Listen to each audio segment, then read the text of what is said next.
I'm a little early, so I'm just going to sit here and give it time for a few people to get on, if any at all get on. Let's close those just a little because there's kind of a glare. Happy Monday, and for all of those who are in the United States, happy President's Day. A lot of us have a 3-day weekend. So, yeah, I got on here just a little early. So I'm just going to give it a minute. So, we're going to do a little chit chat today about what I was talking about on Friday. On Friday. So, if you missed my show on Friday, go check that out. That is the new moon forecast in Pisces, but it also took a bit of a turn, and we kind of talked about in the environment and the things that are in our food, how toxic it is. So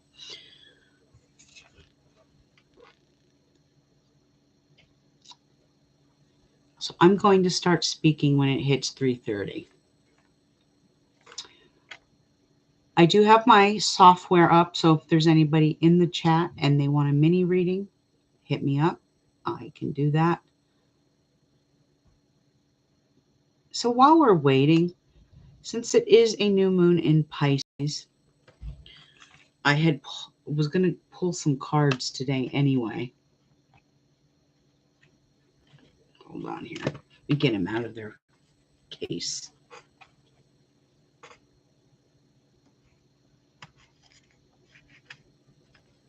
Bear with me, kids.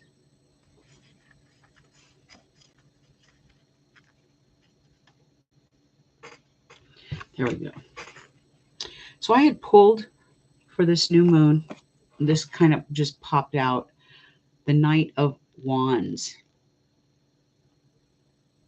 And this represents being headstrong. Even though a Pisces new moon isn't about being headstrong, we do have a Venus that has moved in to Aries as well, and that can create headstrong energy. But it's about making big moves and moving forward. Even though this is a water new moon, this is about making fiery moves in some ways. It is a Sag card. And Pisces and Sag, believe it or not, water and fire do get along, do very well together.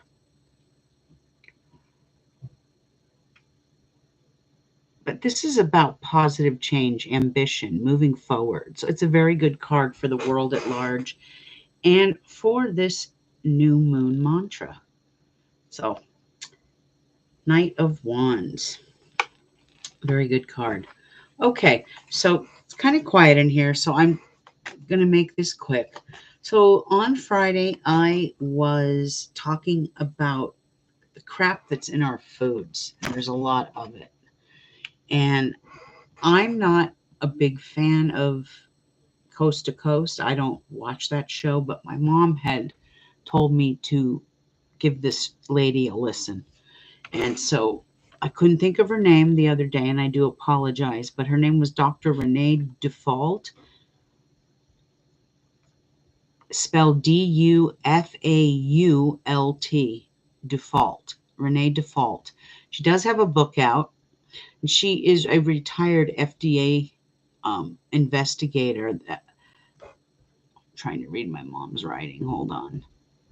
She took an early retirement because she was told to stop her investigations that revealed harmful levels of heavy metals in processed foods. So I remember when I was listening to her that I forgot to add in on Friday was that she talked about especially dark chocolate, and there's something in it called casein. Not sure what that is, but it was kind of disheartening because I do like dark chocolate. And she was just saying there's a lot of contaminants. So she said that mercury, that's what it was. Remember, I couldn't figure out, I was saying it was lead and arsenic and something else. Mercury.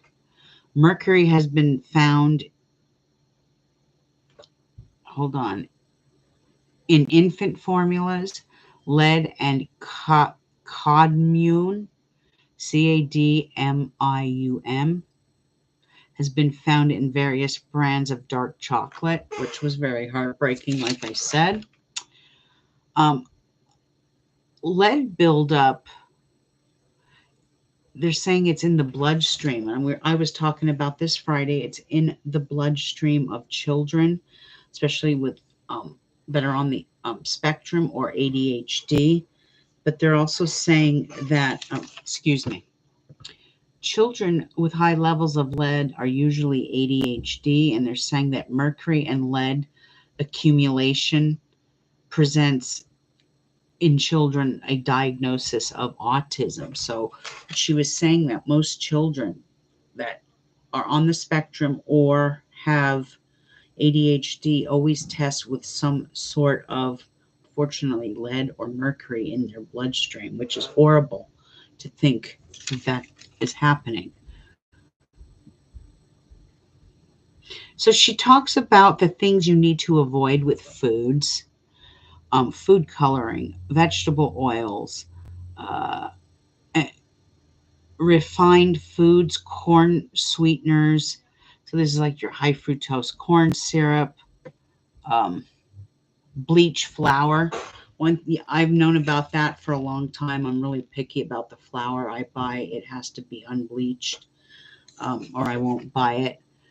But she's talking about vegetable oils, and vegetable oil is really bad for you. Now I buy sunflower oil, and they say that's bad too. But she's also saying try to buy oils. If you can't buy olive oil, look for oils that are cold pressed over vegetable oil or canola oil. Those are not really good oils for you.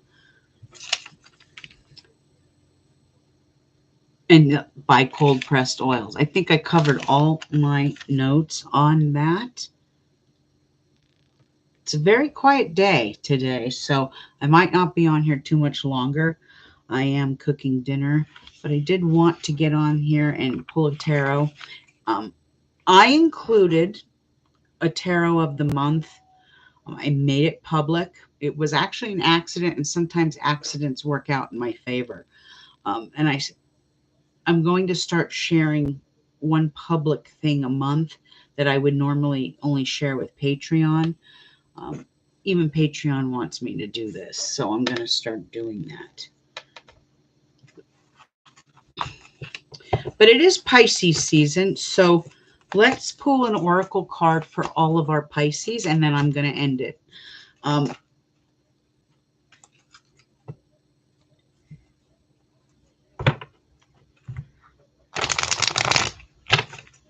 I just posted the Pisces forecast in Patreon, so if you're a Pisces, get on in there and see what's going to happen for the remainder of the year.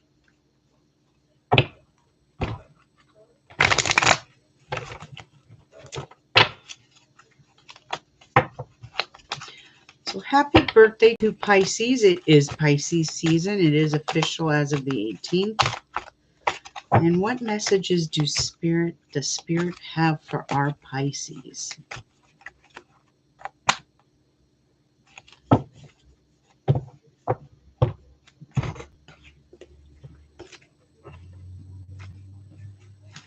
Bear with me. So you drew number 29 card, and I'll show you what that is. Hold on. It's the World card, but it was drawn reversed.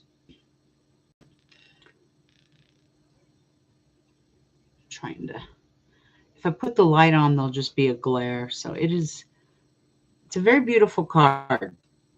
Number 29, which 2 and a 9 is an 11. So it comes out to a master number, but it is in reverse.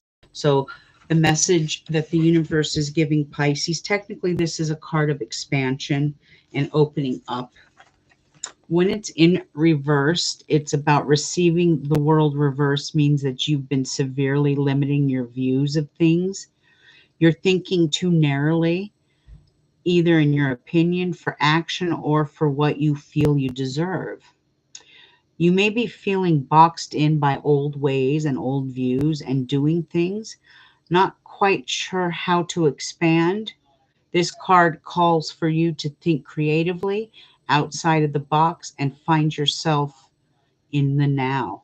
In addition, you may have emotionally painted yourself into a corner, surrounded by all on all sides by energies such as fear, short-sightedness, limited thinking, and self-doubt. But you still have the option to let all of that go. And this card is telling you not to wait a minute longer to do so. It is time to break out, see the unlimited horizon and the endless possibilities that await you. Your affirmation, Pisces, this is your moon today, this new moon. The changes you make today, Pisces, will serve you and the greater good later on. And the affirmation for you is, my life expands into boundless horizons with unlimited powerful energy. A world of possibilities is open to me now. So mote it be. Focus on those affirmations, Pisces. Remember, this is your new moon. And also listen to your dreams. Pisces will have major downloads and lucid dreams at this time. So do listen to them. And have a wonderful birthday. Happy birthday to all Pisces. The world upside down. All right, short and sweet. Since it's so quiet in here, one of these days I'll have my software up and we'll do some readings. But have a great evening, everyone, and I'll be back on here in a couple of days or so. Have a great one. Good night.